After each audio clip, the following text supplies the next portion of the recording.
Childs, one of the initial presenters at the convention. She's been promoted. Major Crystal Turner Childs is now the director of the Bureau of Forensic Sciences, Pennsylvania State Police, and we're so happy that she's with us today. Our lead presenter is Dr. Karen Ely Sanders, who brought the idea to the subcommittee, is the Associate Vice Provost for College Access, and she is the Chief Diversity Officer at the School of Medicine at Virginia Tech. Colleagues, friends, please help me to welcome these two outstanding educators to our forum. Colleagues, you now have the floor. Thank you and good morning, colleagues. It is wonderful to have you join us this morning. I am Karen Ely Sanders, and I learned so much about the supporting high needs populations this morning, and I am hopeful that although I am not a knight, that I will be invited to learn and participate and attend future sessions. I love the topics that you all have addressed. So Major Turner Childs and I, we are happy to present this topic this morning, social injustice and wellness in communities of color. I think I can speak for both Major Turner Childs and I that we do this work. We are sharing this presentation because what we're going to talk about today is not just our professional jobs, what we get paid for. It's a part of our calling. It's a part of our service to our communities worldwide. So we are passionate about these topics. We want to have a conversation this morning. So we're going to share information. If you have questions, please put them in the chat. We encourage you also to come off mute and ask your questions and give comments. We just want to have a conversation this morning about social injustice and wellness in communities of color. So what we are going to, actually, let's see, did I go too fast? I did. My computer is faster than I am. So as educators, we know we always need to have objectives as we are starting our classes, starting our session. So we are going to cover a good amount of information during this session. And at the end of this session, you'll be able to identify some specific health impacts on people's physical and mental wellness. You'll be able to describe some of the characteristics of tough, it should say tough on crime. I am just praying that I have my up-to-date PowerPoint here. You'll be able to explain the concept of community policing, and you'll be able to cite one resource that can help educate people on your campus and in your communities about the impacts of racism, discrimination, and bias on the health of communities of color. We are going to share these PowerPoint slides with you with your session coordinators at the conclusion of this session, and you are welcome to have those. All right, we'll get started. More than 100 years ago, W.E.B. Du Bois, he noticed and sounded the alarm that there is a connection between societal ills, societal inequities, health inequities, and he said they're related to racism, poverty, and other social problems. But Dr. Du Bois was not the first person to sound that alarm. As you can see on the slide there, James McCune Smith, who was the first African-American to hold a medical degree. He was a scholar, he was a practitioner, he was an abolitionist, he was a social justice peer before our times. He was the first to sound the alarm between what was happening in the United States in slavery and how it impacted people's health, their lifespan, and their overall wellness. He could speak to that clearly because he was the son of a Black woman who was a slave and her white master. Dr. Smith was a brilliant young man and knew early on that he wanted to be a physician, but needless to say, at the time in the United States was not able to go to medical school. So a white abolitionist helped to raise money so that Dr. McCune Smith could go to medical school abroad. He studied outside of the United States, but once he returned, he became a scholar in the United States and a practitioner. I've already mentioned that Dr. Du Bois sounded the alarm, and in 1996, Dr. Martin Luther King also said, of all the forms of inequality, injustice in healthcare is the most shocking and inhumane. So when we think of bias, discrimination, and racism, many times we think that it's immoral. And yes, it is. It's a legal issue, absolutely. But there are also concrete health issues that are connected to bias and racism. So we're going to highlight a few of those.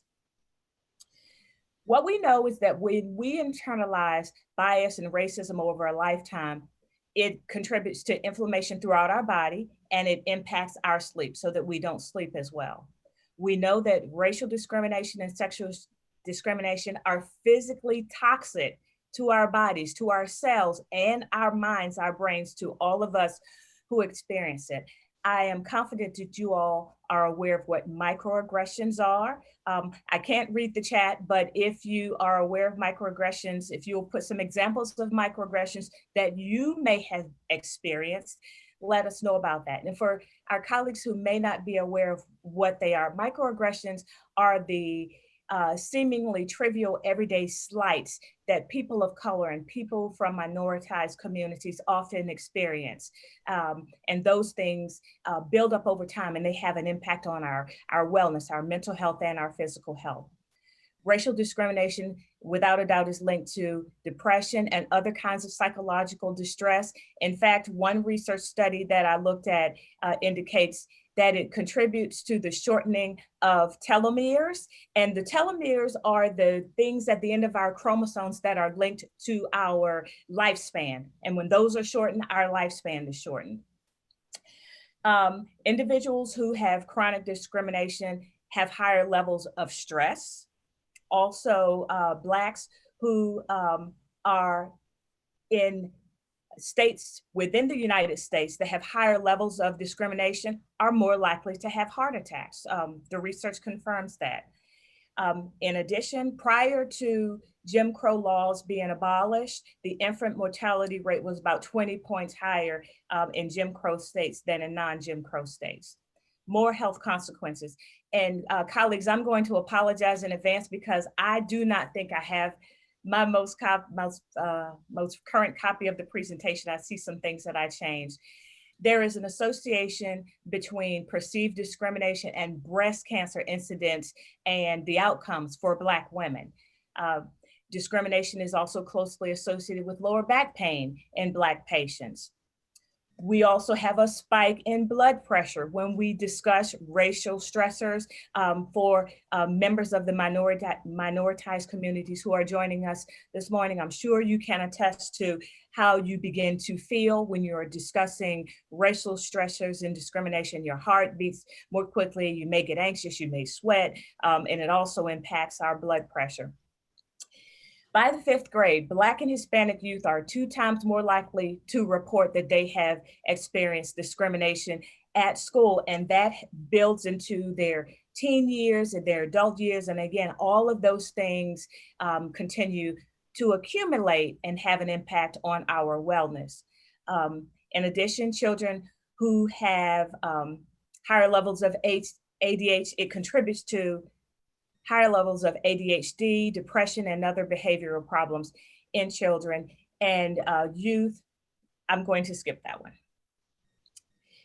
I have to take a pause here because I have to upload the most recent presentation. I am going to, I apologize, and I have to take a pause. Fine, Dr. Sanders, while you take a pause, I think we've had a lot of activity in the chat. Okay, very good. I'm going to turn my camera off. So you all take care of that, and I'm going to take care of this. I am so embarrassed. I apologize. Absolutely. Dr. Karnacek, if you would like to lead that discussion, thank you. You're muted. Sorry about that. Yes, when you called earlier for some examples of microaggressions, we had some activity in the chat and some of our participants kind of sharing experiences, things they've heard, or what common microaggressions are. We had where individuals say, "But you speak and write so well," as they're surprised that someone wouldn't. Another one was, "You don't look gay," mansplaining being a microaggression, and just overall people asking other individuals who might not look like them, "Oh, where are you from? Tell me where you're really from," assuming they can't be American or from the United States because their skin color is different or they have a different accent. We did already have some really great questions, and Libria even shared a link attached to her interest in knowing kind of your thoughts and ideas on the APHA declaring that racism itself is now an official public health crisis. Karen, are you back, or you want me to handle that?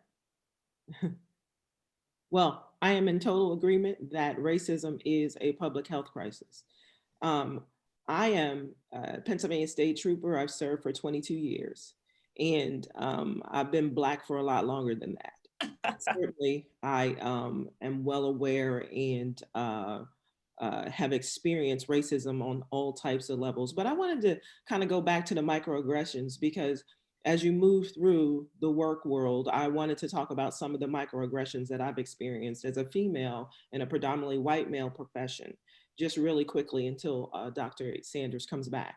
One of the things that's perceived is, as a female in a male dominated profession, is that you do not have the ability to lead. So you have the ability to come in, and we have soft skills. They assume that we have soft skills, so we're good communicators.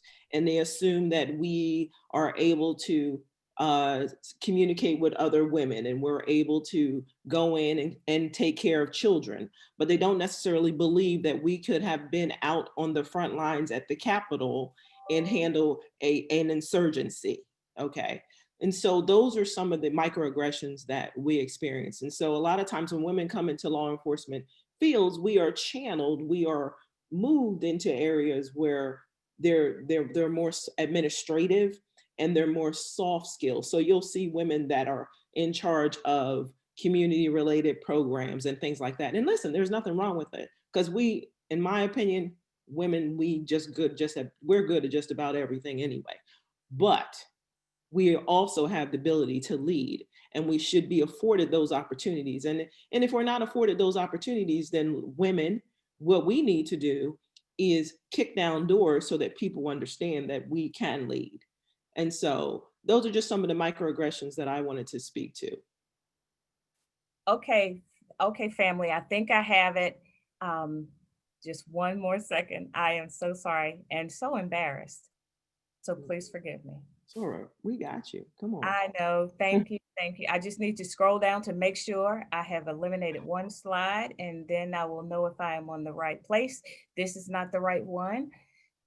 So Dr. Lou Stewart will tell you all that technology isn't my strength, but I am back on the game now. I am sharing my screen, I believe, correct? Yes, we are able to see your screen. Okay, excellent. Someone asked a question about a professional organization declaring racism and bigotry as a public health crisis. I am so happy that in recent years, multiple professional organizations have declared and recognized that racism, police brutality, bigotry are indeed a public health crisis. The Association of American Medical Colleges is the organization that accredits medical schools in the United States. In June, just this past June, this is very, very new, but they indicated that specifically the coronavirus brought to the fore of all of the United States health disparities. Many times, people who weren't in minoritized communities didn't recognize the health disparities, but the coronavirus has helped all of us to become aware of that. The Association of American Medical Colleges also specifically referenced the recent deaths of unarmed Black persons as a tragedy, and they have said that it endangers our health over a lifetime and has for many decades. In addition, In addition, the American Medical Association recognizes racism as a public health threat. First of all, in June of 2020, their trustees acknowledged the health consequences of violent policing and pledged action to help confront that. And in November, just a few months ago, they made commitments to actively work on dismantling racist policies all across the healthcare, because as you all know, racism and bigotry is not something that we only see in violent policing. We see it across the United States in every part of our work. We are going to move into our discussion specifically about violent policing. Again, multiple professional organizations have recognized violent policing as a health threat. We're going to talk about that some and specifically more about that health threat. I'm going to pass it on now to Major Turner Childs, and I am going to manage the slides as she asked me to. Thank you, Soror. And remember, just pull me, just give me a hook and get me out of the way when it's time for me to be quiet. Okay. So Trayvon Martin was 17 when he died. Tamir Rice was 12. Michael Brown was 18. Eric Garner was 43. George Floyd was 46, and Breonna Taylor, 26. These are only a few of the recent instances of unarmed Black men and women who were killed by police officers or others engaged in a policing function. And each circumstance brought a strong reaction from the African American community. I mean, if you all can just kind of think about it, because since we're having a conversation, let's have one. I wasn't always a police officer. And so there was instances when I was young, you know, whenever I would encounter a police officer, think about the feelings that you feel when you're encountered by a police officer. Heart racing, you know, you can feel the heat in your body go up. If you're driving, you're clenching the steering wheel. Those are all health-related situations. So if you think of those feelings, and if it's a negative encounter with a police officer, can you imagine how long that stays with you, how long you speak about it, and especially when you don't feel like you're being heard or that it could possibly happen again, or when you're looking on social media and all you see all day is a police officer kneeling on a person's neck for almost 9 minutes. Think about how that impacts you from a health standpoint.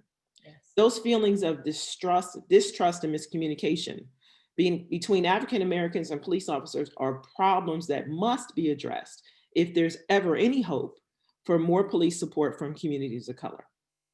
There continues to be an entrenched tension between African Americans and police officers since well before civil rights era. And we would need a whole nother conversation to talk about policing throughout history. These relationships are rooted in a history of animosity and distrust, and actions of police officers, regardless of jurisdiction, impact the perceptions of citizens and impede relations between citizens and officers. Police officers shooting unarmed Black men and women causes impoverished communities, minority communities to have a negative image of the police. What can we do? What should we be doing? I wanted to talk to you a little bit about community policing. It still remains one of the most popular and common ways for police departments to attempt to build a relationship and solve problems. So what is it? We always hear community policing, but nobody really takes the time to describe it. And it's supposed to be, and I'm saying this, it's supposed to be a strategy of policing that focuses on developing relationships with community members. The philosophy of full service policing that is highly personal, where an officer patrols the same area for a period of time and develops partnership with citizens and communities. Now, when I was a troop commander, I took it upon myself to open the doors of the command, so that the community, whenever they wanted to, they could walk in and ask whatever questions they wanted to ask. I felt it important that everyone from the dispatcher, from the janitor, everyone knew that our doors were open and that people could come in and ask whatever questions they wanted. We developed a Citizens Police Academy so that people could come in and actually learn about the day-to-day functions of policing and how it works. And so, and it also helped them to interact with other troopers or the law enforcement officers and get to know them on a different level. Because let's be clear, when the police show up, it's not always positive. We ain't coming to no parties, y'all. We coming there for usually negative circumstances. So it's important for police to be proactive, to take the lead in order to develop healthy relationships in our communities. I think that is the problem, and where we, and I say we because I'm here, I'm law enforcement, where we have failed. We have not taken the time to examine how we are perceived, how law enforcement is perceived by communities of color in the context of community policing. We can come out and we can put out programs and we can say, yep, we care about the community, but if we don't show it, people don't believe it. So how are these programs to be a gateway when communities of color don't have equitable access to the gate?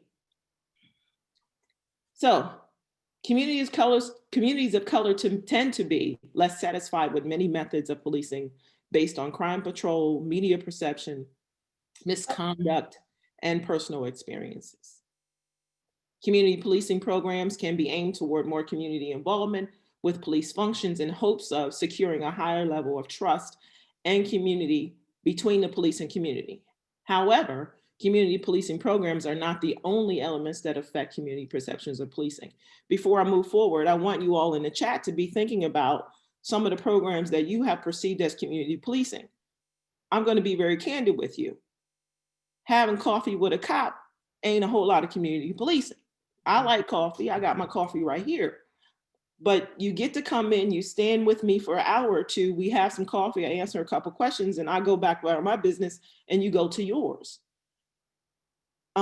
We have all different types of police agencies in this country. We have state patrol, state policing, we have municipal policing, which is local policing, and then we have federal, we have all of these types of policing. But are we getting to know the police departments that actually are working in our neighborhoods? That's where the real work begins. We've gotten away from being out in the neighborhoods, walking down the street and talking to people and getting to know the people in the neighborhoods. It's very disconnected organization right now. We need to figure out how to do better, but we need you all because we haven't done the work in order to step up. So you need to challenge us in those areas so that we step up and get out there and do the things that are necessary. Let me see here. Community policing programs can be aimed at communities in hopes of securing a higher level of trust. We certainly would hope so. So let's talk about some examples. The amount and quality of policing in white neighborhoods and communities of color are different, and these differences shape perceptions of police. So let me talk about my area. So we're a rural policing agency, but we do have some small areas that are urban. Mm-hmm. The non-urban areas tend to get more engagement from policing. We need to ask ourselves why. Why? It should be some equity involved there.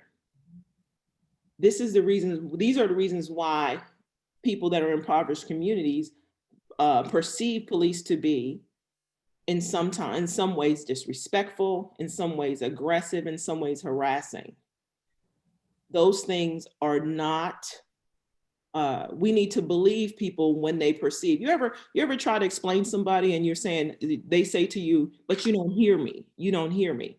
That's how communities of color feel when they're speaking to the ways that they feel like they're being treated by police departments.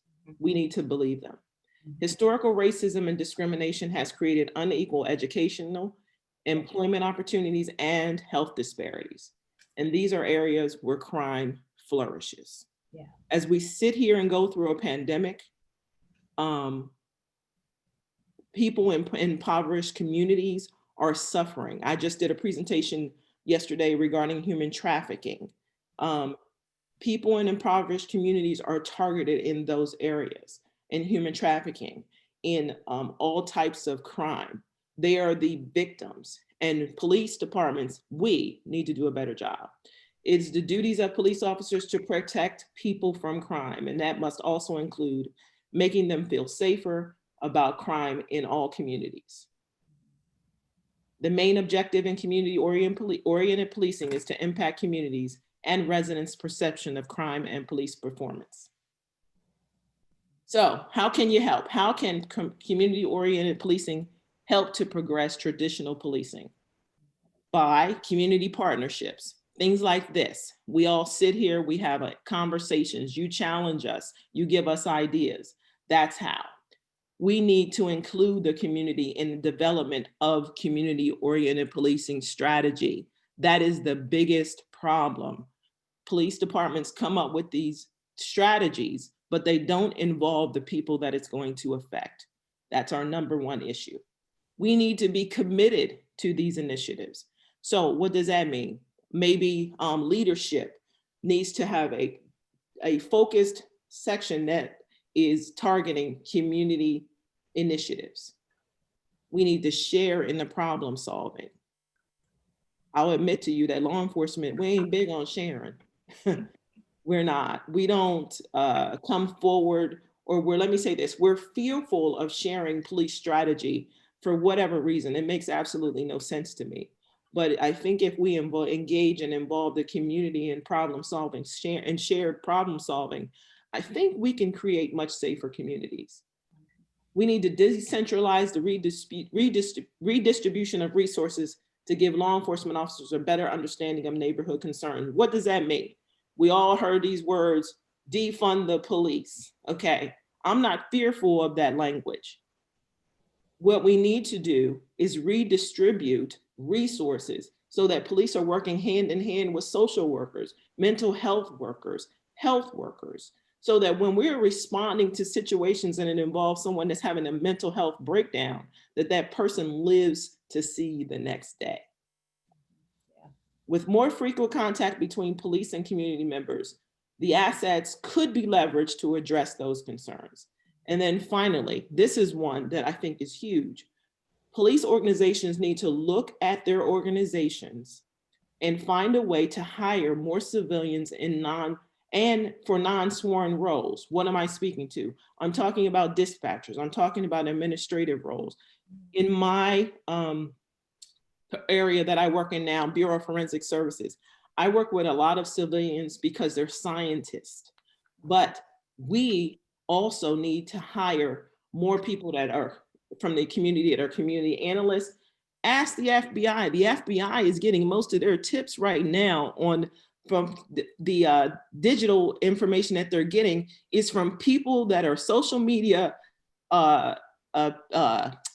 Black Twitter is killing them. Black Twitter is sending 100,000 images to the FBI currently so that they can identify those people that were involved in the insurgency.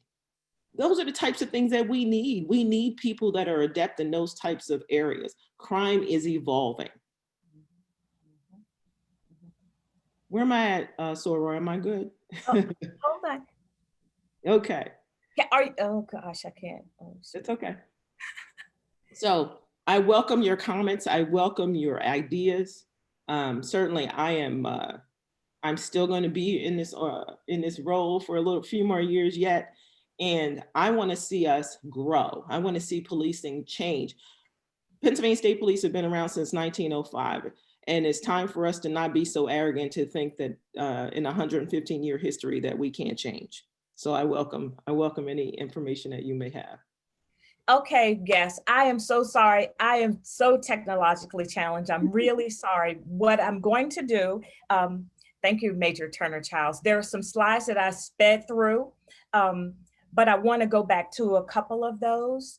And one of those, I'm not going to pull the slide up, y'all, because I might lose everybody again. Okay, you all are going to get the slides after, but I want to reference those. One of those I went through highlighted that among individuals who have any contact with police, people of color disproportionately experience use of force, and that use of force is part of the health crisis. I want you all to be aware of that.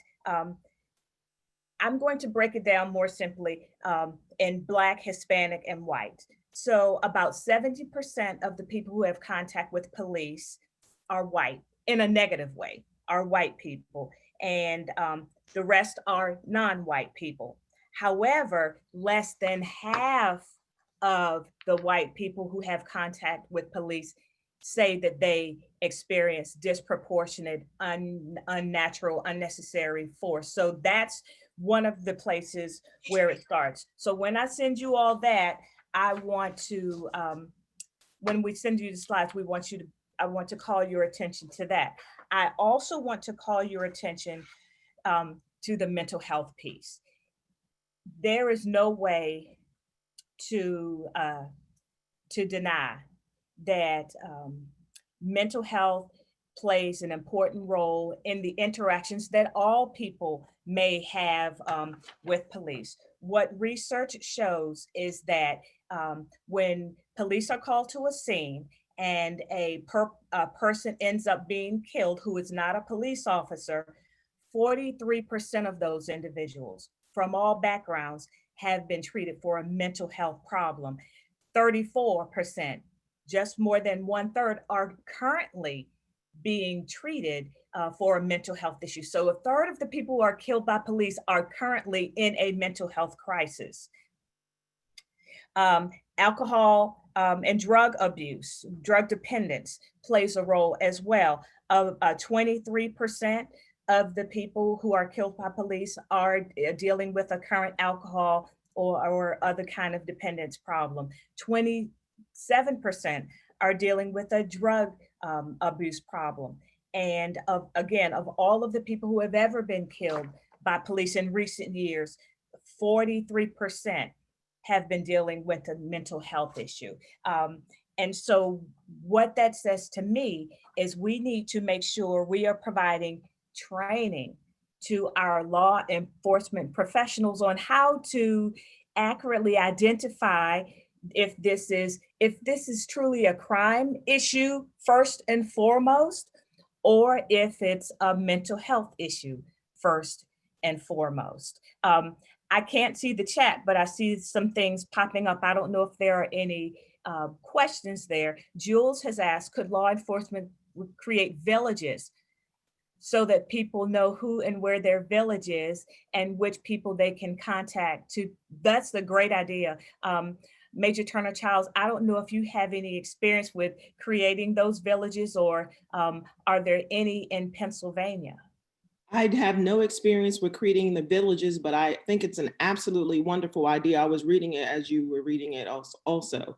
And I think it should be, it could easily be incorporated if as long as law enforcement takes the lead and includes partnerships with community leaders as well. I think it could be done. I think it's a great idea. I'm gonna write that one down. Okay. My question is for all of us, are any of you aware of any relationships between health agencies, social workers, and law enforcement organizations? I know within our small community, our medical school is in Roanoke, Virginia, and I am thrilled that we have campus police, city police, and state police who are involved with our school in a professional way, who help guide our policy and who are involved in being trained on issues such as microaggressions, implicit bias, because we know that those things contribute to people being treated differently in all kinds of communities, including the health community. Doctors and nurses, they have biases too, and they show up in treatment, it shows up in medication. I think that you all probably have read the research that some professionals and even children believe that Black people feel pain differently. Pain isn't as strong for people of color than non-whites. Yeah, I see, Leslie, I see you're like, what? Yes, I know, it's a fact. There are people of white people, non-minorities, who believe that people of color feel pain differently. We know that some physicians will send a brown person home with a broken arm with a strong ibuprofen, and then other persons will get the adequate pain relief that they would need something stronger. All of that relates to bias in medicine and contributes to health disparities. So can I just throw one more thing in regarding training? Those are absolutely necessary in the law enforcement community, but I also believe that we need to raise our emotional intelligence as well. Oftentimes, police officers, because of the training that we go through, it's a lot of paramilitary training, we are taught to kind of tamp down our emotion, okay, so that we can handle traumatic situations. But what happens is where it gets ingrained in our systems. That's why it's such a high divorce rate with law enforcement, as well as when we're going to situations, we don't necessarily recognize emotional issues right away. We just come in with our rote and our straightforward way of handling things, and it misses a lot of opportunities. So I think I'm a big proponent of emotional intelligence. I think that's something that law enforcement officers should truly engage in and should be a part of the training. And medical professional as well. I see that, I think is, well, let me scroll down in the quote. Someone specifically asked, I wonder if health professionals don't give individuals stronger doses because they believe people will be more likely to become addicted. The answer is yes, and that is bias, and that is discrimination. You cannot look at a person and see, oh, I cannot prescribe opioids to this person because they won't use the medication properly. That is a bias. Now we know that that is an incredibly strong medication, and it is overprescribed and abused significantly, but you simply cannot assume because a person is a person of color that they won't manage their medication well. Yes. If I can interject, one of the really promising kind of movements recently in public schools has been a move toward community schools and community partnership schools, because within the academic functioning of schools, there's also a commitment to bringing in a community partner and a health partner so that schools have social workers, a physical health provider committed to the school. So in meeting students' needs, a student doesn't have to leave campus to see a social worker or to see a mental health counselor, or to see a medical doctor, or in some cases a dentist. So you get all of those services together. And in the best cases, those schools are also working with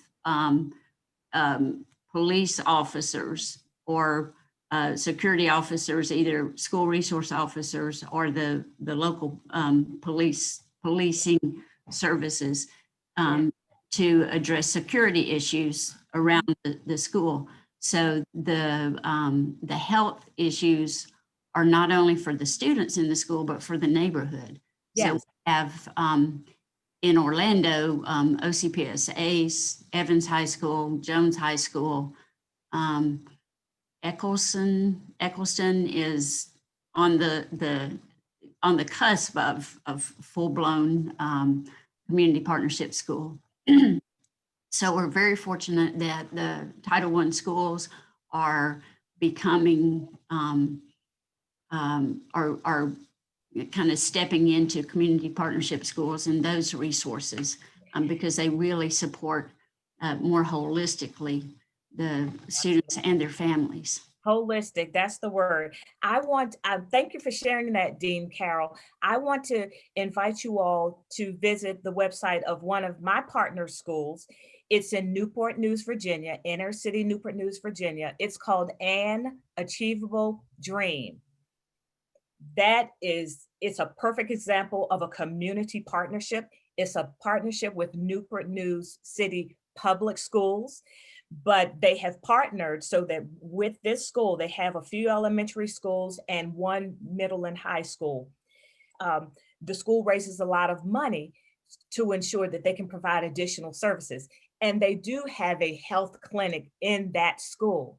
And the children and their families are able to get health care in school.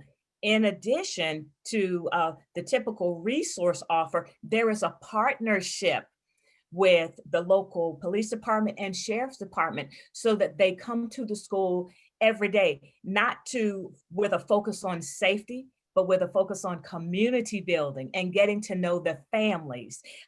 There are also soldiers from Fort Monroe in Hampton, Virginia, who are in the school every day, so that young people of color, it's a predominantly Black school. It's like 98% Black, a few Hispanics and a few whites, but all low income. So the soldiers go into the school as well, so that to help young people understand that this is an incredibly viable career. And that school has closed the Black-white achievement gap, among other things, because of the relationships with the community, with law enforcement, with the military, with health professionals. So visit An Achievable Dream Academy in Newport News, Virginia. Thank you, Dean, for sharing that with us. Are there other questions that you all might have? Let me scroll down in the chat. There Okay. has been, oh, I was going to say, if you want me to mention some of the ones I've been noting as you have been presenting and talking. We have some really great discourse going on. So thank you all for sharing your connections, resources you found in the chat. We did have a question from Dr. Butler, and he mentioned that many schools have police officers based in their buildings. So would this be considered that community policing?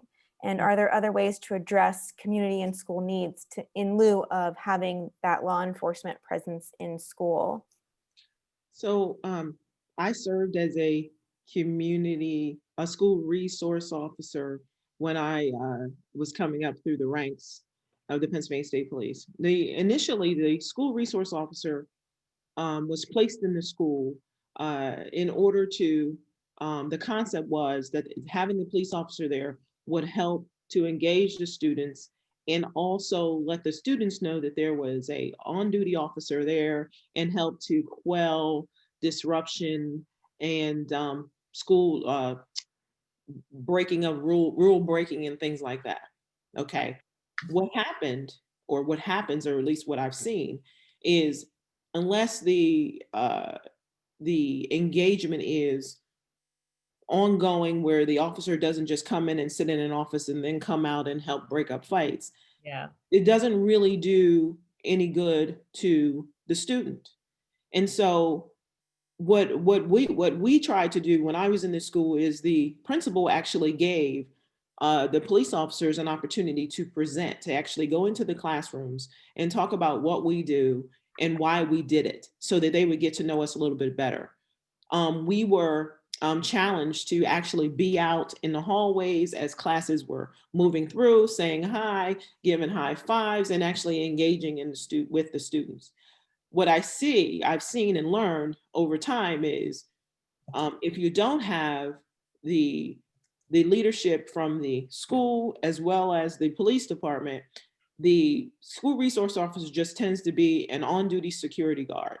Yeah. And it's just not necessary. It's absolutely not necessary, because the staff, the educators tend to lean on the school resource officer to handle disruption or potentially issues that are going on with most people. I'm using air quotes because they would call it bad behavior. But you all know in impoverished communities, when kids come to school and they're hungry, okay, you know, they're not necessarily prepared to engage. And then when you do engage them, they interpret it as you picking on them or bullying them. And then when it shows up as a police officer, it just gets to be a big old mess.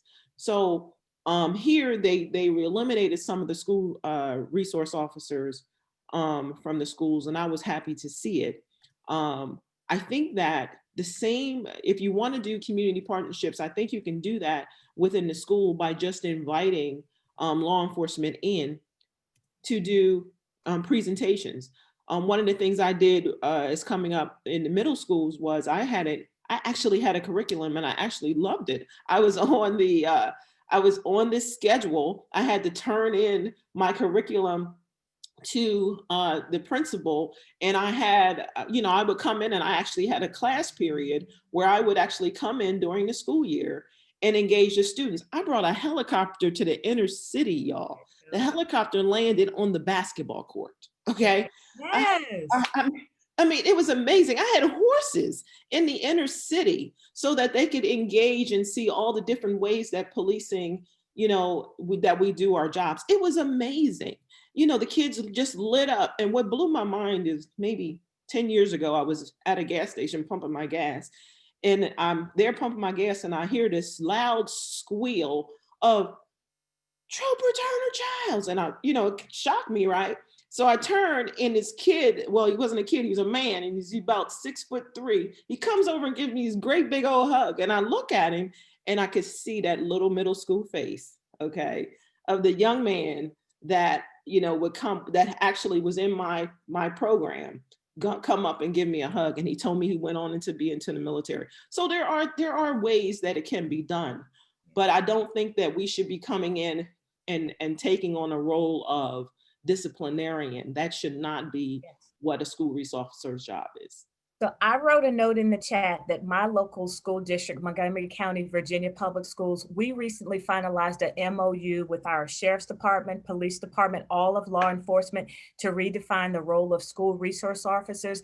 And there's a question there, and someone mentioned that a child, how do we change the perception of children related to police, and that recently a 6-year-old was arrested by an officer in Orlando.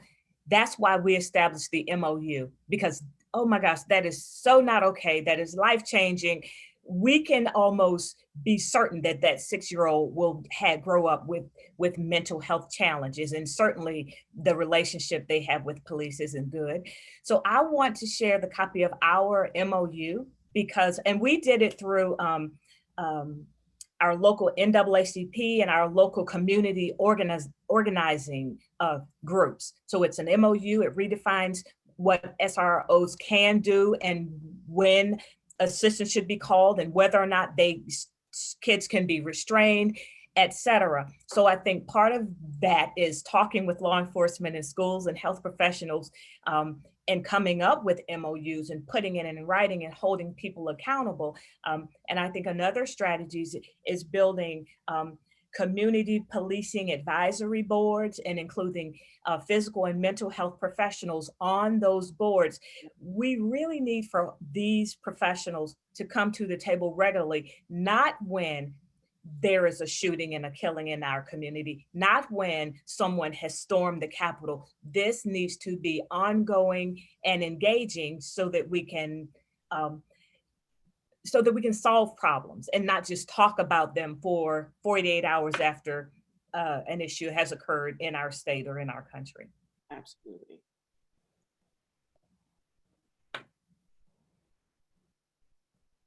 Check in the chat. I do have another kind of question and comment that goes along with that. Jules posted the comment, with our school resource officers, is there a way that the officer may not be dressed in their full uniform as they are now? What sort of new presence could they take? Could it be like a community peace assistant instead of that officer or enforcer? Oh my God. Who was that? Was that Jules? Yes to that. Listen. You hit me where I live. Listen, I am such a proponent of when police are engaging with communities that we take off the hard exterior. We walk around, we got this gun belt full of all this stuff, the big old hard vest, all the radio and all this old stuff. People cannot relate to that person. Yeah. We need to take that stuff off so that people see us as people. And not, these larger than life, scary people that you just saw on social media for 24 hours a day, hurting someone. Oh my God, yes. When you guys put together these MOUs, we're going to come back in a year and we're going to talk about it. When you guys put together these programs, listen, make sure that you have the police officers take all that stuff. Now, listen, I'm from my experience, when you tell people, young people especially, I have a 4-year-old niece and she's very smart. But when you tell her I'm a police officer, she's like, "Where's your badge, Auntie? Where's your badge?" They do want to see badges, but they don't care to see guns. They don't need to see those things. So yes, we can do that. Oh, that's awesome. That's a great idea. Yes. You all are putting some wonderful ideas in the chat. So Dr. Slanda, if we can get the information from the chat, I can add it to the resource list. For example, a UCF grad, Dr. Tricia Bridges, completed her dissertation on partnering schools with police personnel. That's a wonderful idea, and I want to borrow that idea. So that's why I need that resource. Absolutely. What I can do is provide the chat for you so we can do some follow-up questions and ensure that all questions that were posted receive a response. And Dr. Bridges, we can also share with you, she's one of our National Urban Special Education Leadership Initiative students who recently received her doctorate, earned her doctorate, and she is now at the district at a local, well, within the district at a local district. So she's, her dissertation was impactful. And the program that she came through at UCF to earn her EDD was very social justice oriented. And that was led by Dr. Suzanne Martin. So absolutely, we are more than happy to share that dissertation. It is housed on our website and we can download that and provide that as well. So we can learn to see what we were doing. Because I was thinking as Major Childs was speaking, is, you know, we're talking about the professional learning that the police officers can do, but then what types of professional learning can we provide to the police officers so they can look more holistically at our students, right, or at our children? We are seeing districts, local districts. Volusia County, for example, was just voting yesterday, or they're voting today, on whether or not they want to create their own police force. And that's coming from the school district. So I'd be interested to hear your thoughts on that approach as well. Dr. Kazmarczyk, would you mind letting us know some other questions that we may be seeing? Yeah, a lot of it's been addressed. We've been a lot of participants have been focused on, you know, that role of SRO and how do we kind of change this perception in school. But to kind of bring it back to Major Child's discussion on that open door policy you had for your community, Leslie Olson, who I believe had to leave, but she had a great question. It was, did you notice a difference between the level of trust between the community and the police when you had that open door policy? Absolutely, absolutely. And it was also important for me to let the community know that if they felt like they were being mistreated or not taken seriously, that there was a way to route their concerns or their complaint so that I got it, okay? It's important for people to know that they have an avenue to say, I am not being heard. This is what happened to me, and what are you going to do about it? And so we have to be unafraid to arm our citizenry with the ability to be oversight. I can't be everywhere, but you need to know that, I need to know that whomever I'm sending out into that community is treating everybody with dignity and respect. And if they aren't, then you need to get that information to me so that I can remedy that situation. So yes, the open door policy, I mean, I would have people walk in, I need to speak to the captain, and I would say, okay, if I got time, bring them up. And if I don't, this is the time I have available, but I always made time. And so I can hear what their concerns were, listen to it, determine if they wanted to do a complaint, and then follow through with the process. I had, you know, listen, I'm a major now in the Pennsylvania State Police, and I love the Bureau of Forensic Services. It's very sexy. It's an awesome job. But my favorite job was Troop Commander because I got to interact with the public. I had a woman walk from around the corner. She was one of our neighbors. Our command was right in the neighborhood, which I loved. Yes. And she came around the corner and she walked into the lobby and wanted to see me. And I came downstairs and she bought me flowers. Oh. And I just could not, I was just overwhelmed by the fact that this woman cared enough to come around because she thought that we were doing such a great job in her area that she brought flowers into the barracks. Now, listen, I don't know if she would have brought flowers to a male commander. I don't know. but she bought flowers because she saw what we were trying to do and how we cared about the neighborhood. I mean, we were out, I'd have my troopers out in front, just making sure that the grounds looked good and that we were always keeping the neighborhood up because we were part of the neighborhood. And that was important to me. So yes, it was a great time being a troop commander. And I think that when we become police officers, this should be how a police officer, our job is service. And if you don't have a commitment to service here in your heart, then you shouldn't consider the role of being a police officer. It's just that simple. And service doesn't stop at 4 o'clock. And service doesn't stop at 11 p.m. You have to have service here all 24/7. And that's just the way it is. And listen, while you smart people are doing all these things that you're doing down at UCF, I need you all to put together a some type of psychological testing for police departments so that when people are applying to become police officers, there's a psychological test that measures, things that are like emotional intelligence instead of, oh, I want to be a police officer because my dad was and my grandpa was a police officer.